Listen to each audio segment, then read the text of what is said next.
The Journal of Jesse Smoke, Part 10, page 102. August 16, 1838. I have been reunited with a dear old friend. He is stubborn as ever. Still, my mother and sisters and I are delighted that we shall be sharing his company. I am speaking of Napoleon, our red mule. We did not purchase him, as we have had to do with the other animals we have been gathering for our exodus. Instead, he joined our company on his own. Yesterday, as we rode past the cabins that had once been Cherokee and now are inhabited by white families, a white man with a black beard came out to hail us. The newly arrived white farmers had begun to be much more friendly to us now that they see us with ready cash in our pockets for the purchase of horses and oxen. This man, however, did not have a horse or an ox to sell. Instead, he had a request. "If you are looking for an animal," he said, with considerable eagerness, "there's a mule that's been trampling our fields. It would gratify us if you would take him free of charge, or even kill him for the meat." Then he spoke fervently about the great red devil that came at night to his fields. It kicked down their fences and flattened their corn with its great hoofs, devouring whatever it felt like. They had tried to shoot it, but it was too elusive for them, and would take them to the piney woods before any of them could catch it. Though my face showed no mirth during this disquisition, I must confess that I was smiling inwardly. The crops that had been the red devil had been trampled, had been planted, not by these white farmers, but by the Cherokee. I had a good idea just who that mule was. We were but a few miles from the farm that had been my family's. Arrow Trotter, the light horse leader of our troop, looked over at me and nodded. It was Arrow Trotter who had waved to me that day, last November, as his men galloped past our farm.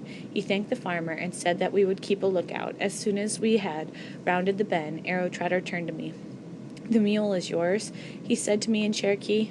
"It sounds like him," I answered. Arrow Trotter laughed.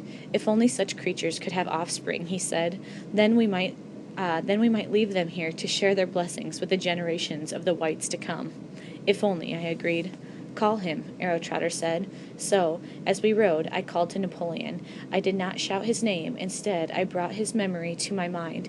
I saw again those times when we were together. I saw myself as a small boy crawling beneath him.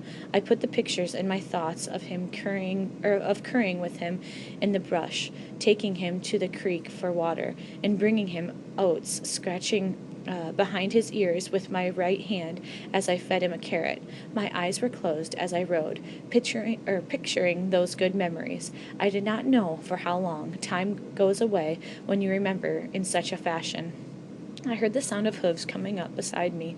At the same time, that was a wet nose pressed against my hand. Though he much prefers the company of Indians, Napoleon remains a cussing mule. He came to me as gentle as a lamb and suffered me to comb the tangles through his mane. He stood as I treated the cuts with the other wounds upon his side, including the one that will leave a scar and seem to be the graze of a bullet. But it was quite another matter when they turned out to burn the CN mark into his rump. He kicked the red-hot brand from John Iron's hand, and then chased him twice around the quarrel before poor John was able to escape. Napoleon will go west on his own terms, free of brand of the Cherokee Nation. August 18, 1838. The Cherokees held at the other camps and stockades throughout what was once our nation are all brought west to make ready for our departure. Our wagon trains will set out from the Cherokee Agency. Among the new arrivals was a painfully thin young woman my age. She was wandering about, looking quite lost. My mother saw that her dress had once been a fine one, though now it was ragged and unmended. She rose and took her by the hand and brought her to our small fire. Then my mother began to comb her tangled hair. Quite overcome by this kindness, the poor young girl, whom I shall call Betsy Redbird, poured out the terrible story of what happened to her at the fort where she had been held captive. She and her friends were returning from mission school when they were taken captive still far from their homes. They were brought to the camp where none of them had relatives. A group of young white soldiers soon began speaking to her and her friends. The girls had a good command of English. They were dressed in comported themselves quite like proper young white ladies. At first, the soldiers treated them with what seemed to be great courtesy and respect.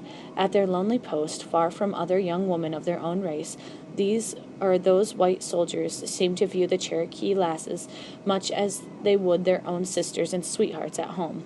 One night things changed. Several of these young soldiers came to them with bottles of spirits liquor and induced them to drink. Now these girls have been in the camp for many weeks and have viewed far too much suffering and death. They were in some despair. In those inhumane surroundings, every one of them had seen people die. The worst, Betsy Redbird said, was to see the babies die. We wanted to forget the babies. Although it went quite against the temperance teachings of their school, the girls began to drink with the soldiers. Perhaps they thought that the drinking would, for the time, take them away from their sordid surroundings. They could pretend that they were at the Catalan, listening to the waltz music and discussing literature. When the girls had become almost insensible with drink, the soldiers began to pull them away from the fire. They tried to resist, but they were too weak and too drunk. They cried out for help, but the soldiers were armed.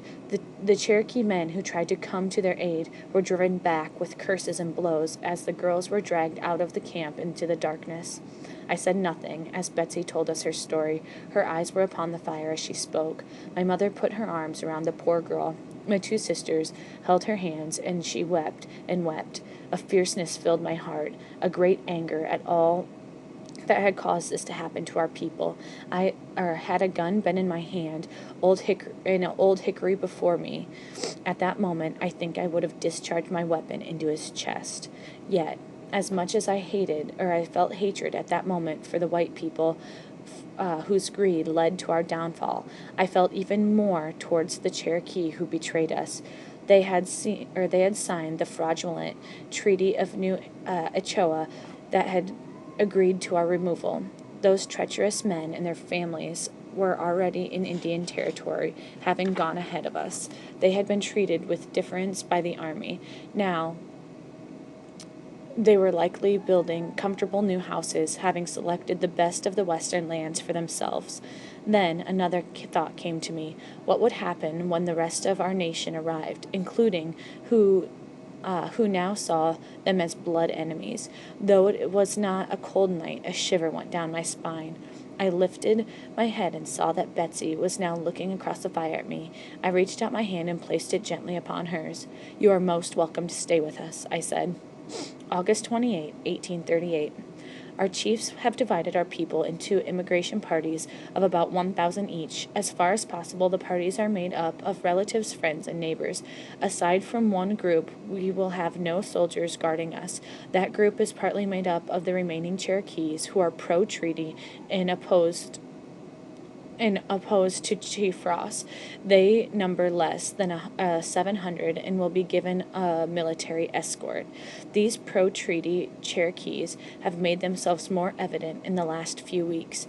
They have buzzed like hornets, stirring up trouble. They have tried with little success to convince others to join them. They have promised more land in the West to anyone who joins them. They have offered to pay at the onset of the journey the whole of the $65 removal payment each Cherokee is allotted. Those who travel with the loyal Cherokees will receive half the money as we set out, the other half when we reach the West.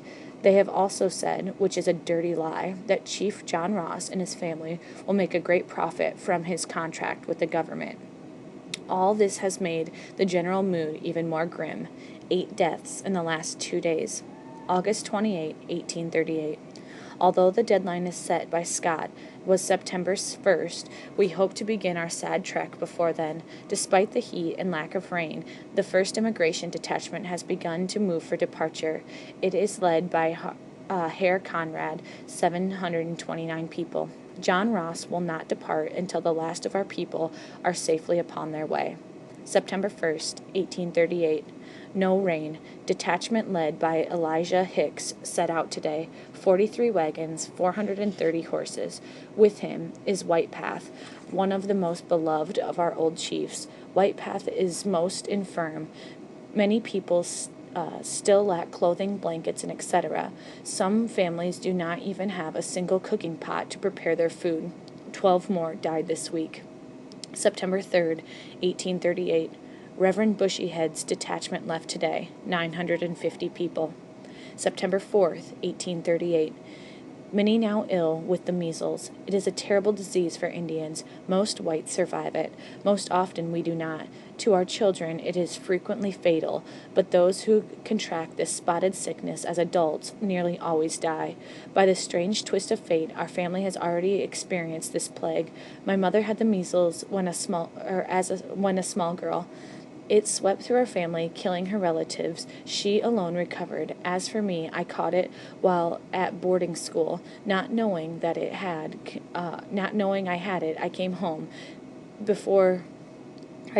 Became gravely ill, and infected my sisters.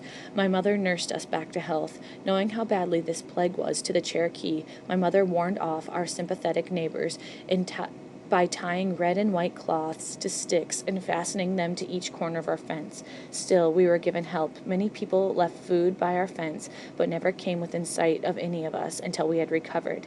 Now my fears are for others. How many will die from this new affliction? September 8, 1838. Still no rain. More detachments have set out on the trail. Among them is a party of emigrants led by Situwaki, 1,250 Cherokee from the valley towns of East Tennessee, 62 wagons, and 560 horses. The kind Reverend Evan Jones is with his party. I find myself thinking today about my friend, Reverend Jesse Bushyhead. His wife is expecting a child and will certainly give birth before they reach the western lands. My mother is worried for her, but Reverend Bushyhead has faith that the Lord will take care of his own. Also, his sister, Otiki, is traveling with them and will be there to help his wife. Otiki has two young children of her own. She is regarded by everyone as a kind of caring person. Her husband, Lou Hildebrand, will be acting as a courier for John Ross. My mother is especially fond of her friend Nanny. That is a special name for Otiki. When Otiki's first husband, John Walker, was murdered in 1834, my mother was one of those who comforted Nanny, as Nanny did for her with my own father. Reverend Bushyhead has not failed to conduct services on a single Sunday, despite the hardships in the camp.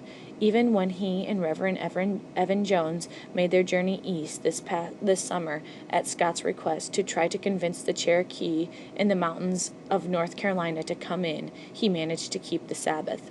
Before he left, I spoke again to Reverend Bushyhead about the great anger I have felt in my heart at the pro-treaty Cherokees. Did not Samson, I asked, bring down the temple onto the heads of his enemies? In reply, Reverend Bushyhead gently reminded me that though I might be strong, I am not Samson. True as the words of the Old Testament are, the New Testament shows that forgiving our enemies is one of the greatest teachings.